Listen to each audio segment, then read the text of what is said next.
Nomhlangano omkhulukazi ola eCape Town ngaphansi kwesikuvikela isimo sezulu esikhahlameza imiphakathi yakithi. Njengoba sesiyazi ukuthi sekuhlale kube khona izimo zenhlekelele, kuba imvula enamandla, kube isiphepho, kube umlilo. Lo mhlangano ke ukhanda amasu ukuthi sibhekana kanjani nokuthi uma kuvela inhlekelele edalwa zikhukhula kungashabalali konke impilo kanye nengqalasizinda. Namhlanje njengoba sesiphetha usuku lwangesonto, sibisethule ngokusemthethweni indlela ezoqwashisa abantu ngesimo sezulu esizayo. Isikhungo iSouth African Weather Services siye sazise isikhathi ngesikhathi uma kuzoba nemvula enkulu nanokuthi izoba ngamazinga angakanani.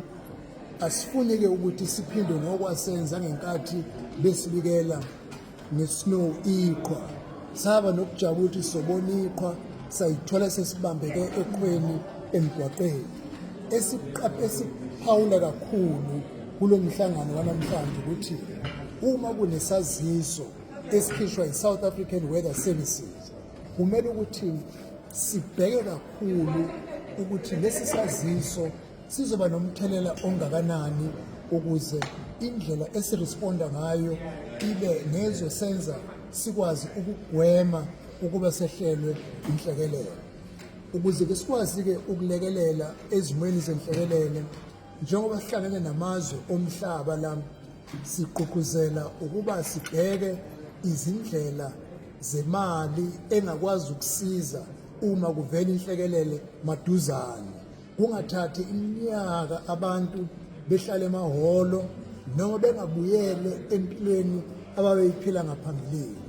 Sizokwazi ukuthi sixoxisane nalabo abangabe mshwayilense ukuze ingqalasizinda ibe nomshwayilense esiwuthathayo njengohulumeni. Amazwe omhlaba esinawo la ayakwenza lokho. Kuthiwa-ke ufunda kwabanye. Sibe nemhlangano usuku lonke silalela ukuthi benze njani ukuze bathathe i-insurance ukuze ingqalasizinda ikwazi ukuba insured, ngoba uma kunomshwayilense, uma kwenzeka inhlekelele manje masinyane sigcwalisa amaphepha, kufika imali, sikwazi ukuthi impilo ibuyele esimeni esijwayelekile noma futhi zibe ngcono kunalokho eyayikhona ngaphambi kokuba kufike isimo senhlekelele.